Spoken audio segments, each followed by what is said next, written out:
is good, YouTube? Quinn Wade Basketball Analysis coming to you with a quick video. I wanted to let you guys know I got some new merchandise available, not just t-shirt anymore. I got different type of t-shirt, different type of shirts and logos that you can purchase on my spread shirt, and also hoodies now. We have expanded and added more to the channel and more merchandise for the brand.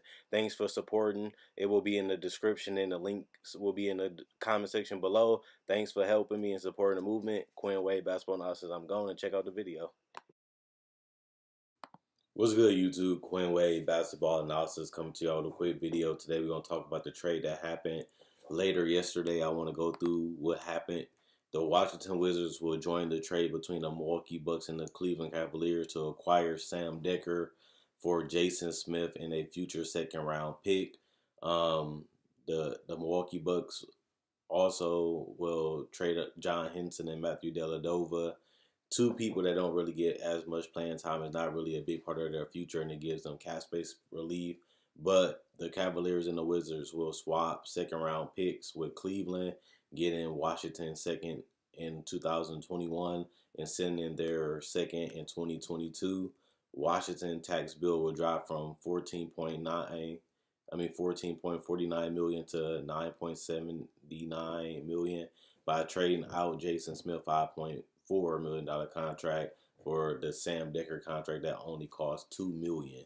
So this trade saves the Wizards some money, and this trade gives the Milwaukee Bucks some money, obviously, because they get rid of the contracts of Henson and Dellavedova, which allows them to have cap space going into free agency this year to acquire pieces for obviously Giannis Antetokounmpo and the Milwaukee Bucks. But also I want to talk about the other part of the trade. The Milwaukee Bucks have agreed to trade John Henson, Matthew Dellavedova, a first and a second round pick, which they will trade to Cleveland for George Hill and Sam Dekker. And the draft picks traded to the Cavaliers from the Bucks are in 2021. That's going to Cleveland. So at the end of the day, this trade is a trade that is necessary because most teams want flexibility. Most teams do want cap space. And you're starting to see a lot of picks getting traded these last couple of trades this year. And a lot of these smaller trades, you see a lot of late first round picks and second round picks getting traded years from now. And that's the new trend right now. If you can get rid of a bad contract, you got to find somebody with the cap space. And if they're going to take your bad contract or the contracts you want to get rid of, the mistakes you made or a player fell off, best way to do it is add a couple picks and the team will take them in return. And that's how the NBA has been. And this is something that they've been doing in the NBA, is finding teams that's rebuilding and trading them the contracts you don't want while adding picks so that way they can rebuild through the draft. And 2020 and 2021 are two drafts that should be semi-decent. We don't really know until we get to the draft, but you rather have those picks than Dellavedova. You rather have those picks than John Henson, and obviously you have Jason Smith that was traded and George Hill. So you definitely rather have two picks if you're Cleveland than George Hill at this point, because at the end of the day, you get the two picks in return. Yeah, you got to absorb John Henson contract too, which the Bucks been trying to get rid of for years, and they finally found somebody that was going to take John Henson's contract.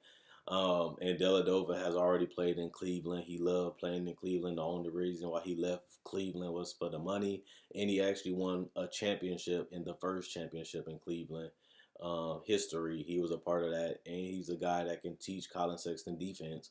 Colin Sexton wants to be a great defender. He wants to be able to impact the game on both sides of the court.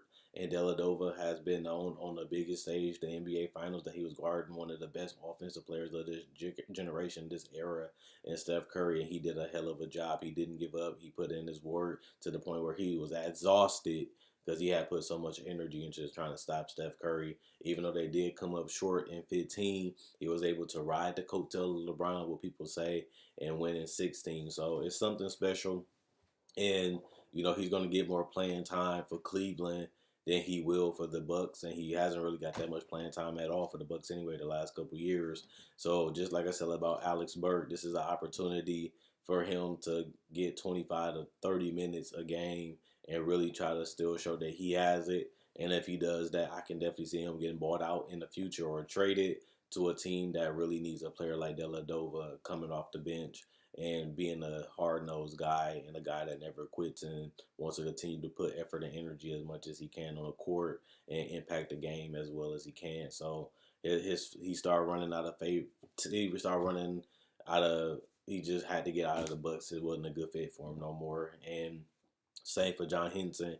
He's a guy with a lot of potential, long, athletic, can starting to shoot the three, starting to be a decent rebounder and a decent rim protector. But the Bucks were cap strapped. Once Eric Bledsoe comes off the book and Middleton comes off the book, you're gonna have to find other ways to put around Giannis. And now with a new coach and the GM doing his building with Mike Budenholzer, you want to have as much flexibility to get the best team you can around Giannis to keep him happy so he can stay and know that you guys are sincere about winning and trying to do whatever you take to get him a good enough roster to make that leap for a championship. Yes, they're far behind because the Warriors are ahead of them, but with DeMarcus Cousins potentially leaving and Kevin Durant or somebody else on the team potentially leaving, the Bucks already showing that they're one of the best teams in the NBA, and being able to add another piece alongside Giannis and probably still keep Chris Middleton in return and try to get that third guy that can really put them over the top, whether it's trade or through free agency. I think that you definitely have to give them credit for getting rid of these two players that they really don't need at this point, because they already got Brook Lopez, they already got Ersan, they already got Thon McCarr, and players like that can handle that center spot. And Dellavedova, you already have Bledsoe, you already got Brogdon that can play on and off the ball, and more people that can do it on this team. So you really don't need Dellavedova, and you already committed money to these players, and you've been basically locked in with the team that you have now with minor improvements and people taking pay cuts to go to the Bucks because they want to play with Giannis and Mike Budenholzer.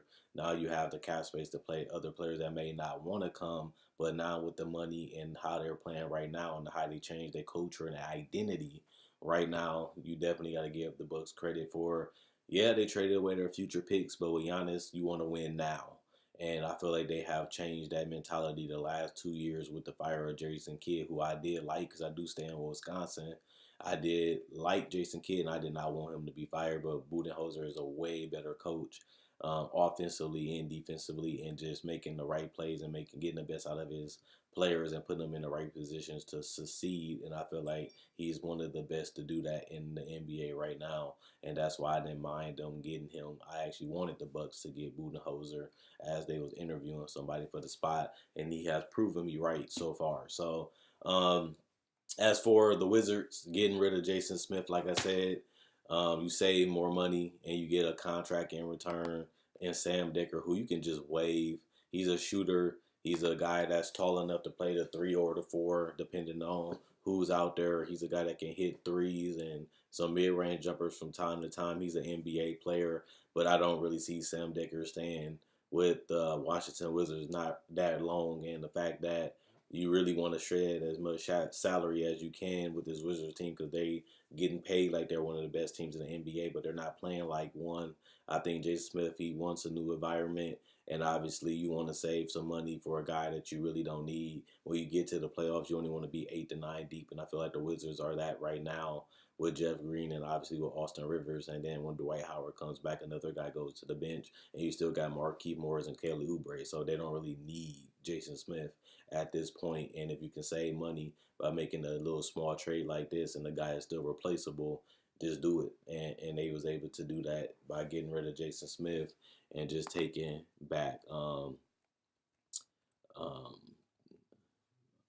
Sam Dekker. So one thing I say is George Hill is the best player in this trade, and I think him going to the Bucks, it gives them somebody that can shoot and spread out the floor and somebody that can run the offense and play defense. His defense has fallen off significantly since he left San Antonio, and he has never been able to get back on track. But he has shown the last couple years that he is a guy that can impact games. He is a guy that can make a small difference depending on what lineups you have out there and depending on what you're trying to execute and get accomplished. And I feel like George Hill still can do that to this day, whether just running the offense, setting his feet on three-point shots, or just being in attack mode like he was in Utah.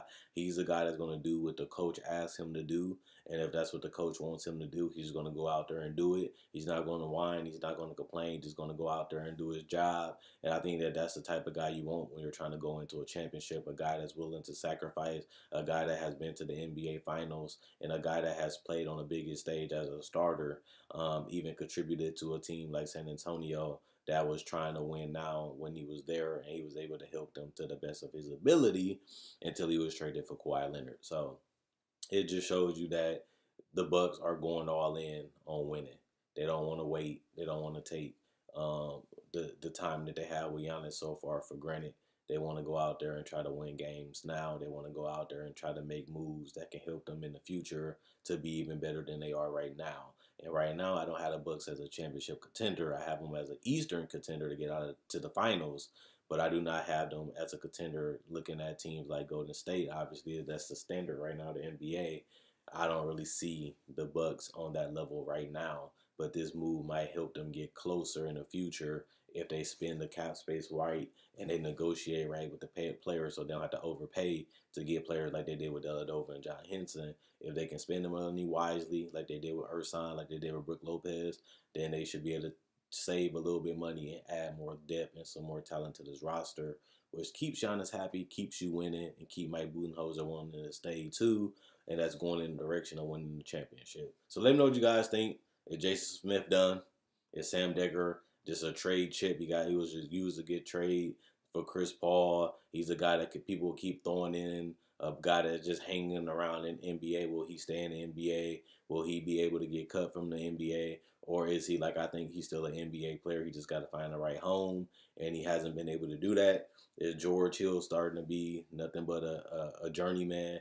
He going all across the NBA the last couple years. He can't find a home. He doesn't find somebody that really wants to keep him long term. He's been traded multiple times these last couple years, and I don't think him in the Bucks will be a permanent situation for him, which is obvious because he's going to be a free agent. So I don't think they're going to be utilizing him that much either this year because of Eric Bledsoe and other guys that's on his team. But his three-point shooting will be needed a little bit, especially when Eric Bledsoe goes off the court. You got a guy that can run your offense and actually give you some floor spacing. So it makes more sense than Dellavedova at this point.